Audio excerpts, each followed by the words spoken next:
Kieran, whatever else you can say about the game, you didn't have a great deal of luck. Sorry? You didn't have a great deal of luck. No, I appreciate that. Yeah, probably not the first time we might bemoan that. Yeah, look, we've come here in a really difficult situation, not just in terms of the league, but to be honest, in terms of availability, getting a fit squad and team out of players in the right position has been a challenge this week. So we knew Newcastle were in fantastic form at home and a great momentum, and I've blown the last couple of opponents away. So we knew we had to manage the game well and try and take some of that momentum away in the early stages, and I thought we'd done a pretty good job of that and carried a little bit of a threat going the other way as well. And with 11v11, I think we can take pride in terms of how we've managed a really difficult game. With 11v10, the challenge was just too big, so yeah, it didn't go our way. What was your view of the two key decisions, the second yellow and the penalty? Yeah, I think just the first yellow was the key decision in my opinion, to be honest. Yeah, I think we're really frustrated with that one because, yeah, as I see it, at the time Ben Johnson's running through, takes a touch past the last man, he's running at pretty much full pelt with the ball. Dan Burns sticks his leg out, his foot and his knee across Ben. Whether there's minimum contact, little contact, no contact, I don't know, but I think the forward in that situation is natural to go over the contact. You don't have to get smashed by the defender, it's natural to sort of try and ride the contact.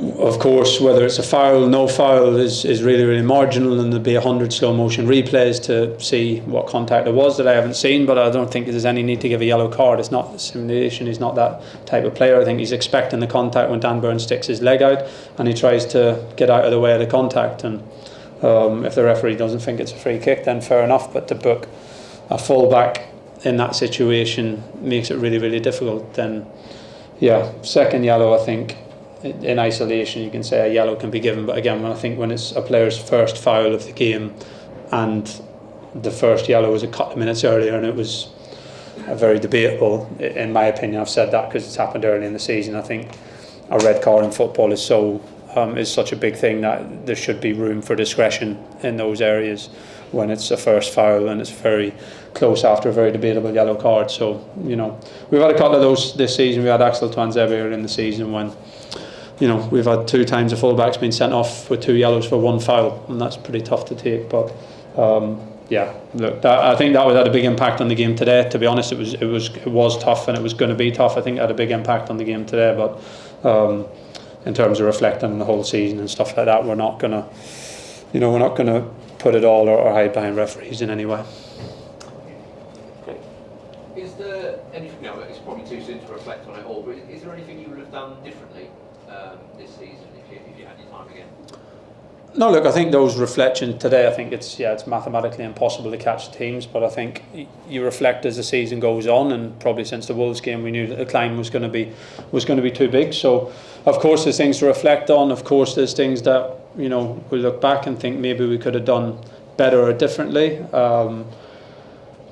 But we look back from a position where we've tried to do the right thing in a pretty unique jump coming from League One to the Premier League in 2 seasons. Hasn't been done in a very long time, and I'm not sure it'll be done in the way that we've done it again. So there isn't really a rule book for that. Already people know and can see that the jump from the Championship to League One has, or from the Championship to the Premier League has grown and has become really difficult, and we're in a pretty unique position in the summer. So we've tried to act in the best interests of the long term, future of the club, while still giving us a chance to be competitive this year. I think we've been competitive for the most part.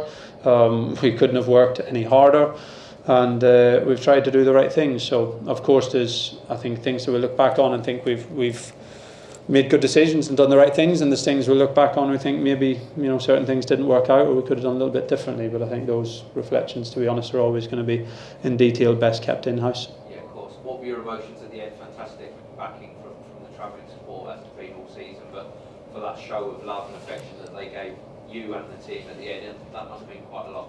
Yeah, it does. Look, we've had it plenty of weeks, and it's humbling really and incredibly appreciated. I think we've got an incredible supporter base as the team who we faced today do, and some similarities there, and it was even the singing at the end for Sir Bobby was I think was fantastic. But yeah, the reception that we got is so appreciated. It's humbling, and we want to keep earning it. We know it's not just for our efforts this year. I think the supporters can see that the players have given everything today as they have on so many days, but we've fallen short. But I think they know that everyone's given everything, and I think they also know that the journey has been an incredible one, and this is now a step back. But if we stick together and do the right things, then it can still be a great springboard to push on again. So no, we really appreciate it. Thank you. Stuart.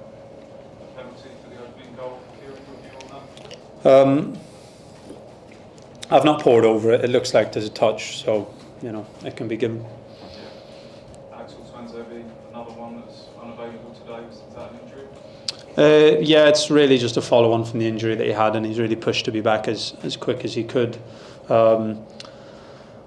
But he wasn't available today, and we got to protect him a little bit. And to be honest, Jens and Omari were here to support the group more than anything, not really at the point of being available either. So, we've had 13, 14 senior players really to pick from today, and not probably quite a spread of positions that can put everyone in their favourite slot. So it's been an incredible challenge. So we don't want or expect any well dones, but I think internally we need to know that we've tackled that game well in the first 30, 40 minutes or whatever it was with the challenge that we had, and the players need to know that that's how we have to keep going, and hopefully we can get bodies back, get some training in the group, because the last couple of weeks, to be honest, have just been trying to keep bodies fit and available, and try and finish off strong and see if we can deliver one or two big performances before the end of the season. Thank you. Hiya. You would never describe relegation as a blip, but in your mind, do you still think Ipswich are an upwardly mobile curve? I think it's definitely so from where we were a few years ago, of course. To establish in the Premier League after the 2 promotions this season would have been fantastic, and we've given it our best shot, but we're going to fall short. But I think in almost every aspect, to be honest, from work at the training ground, work at the stadium, staff infrastructure, people infrastructure, the squad, strength and development of players, I think in every area we're much stronger than what we were a couple of years ago. So that doesn't guarantee us anything. There's no guarantees that we can that we continue that progression. But if we work hard again, if we continue to work as hard as we are, if we do the right things, if we make the right decisions, then I think the club's got a great chance to push on again. Clearly, Burnley is a model. What makes you confident that you can be a Burnley Sheffield United lead rather than a Newcastle when down the struggle? Look, I think I've said it many times. Every club's their journey. Burnley have been 10 years in the Premier League and then got relegated once and came back down and went back up and came back down. So we're not in that position. Leeds, Leicester, Southampton, we're on a really completely different journey than them. So we have to focus on ourselves. We know what we're going into next year. We know how challenging and competitive that league can be.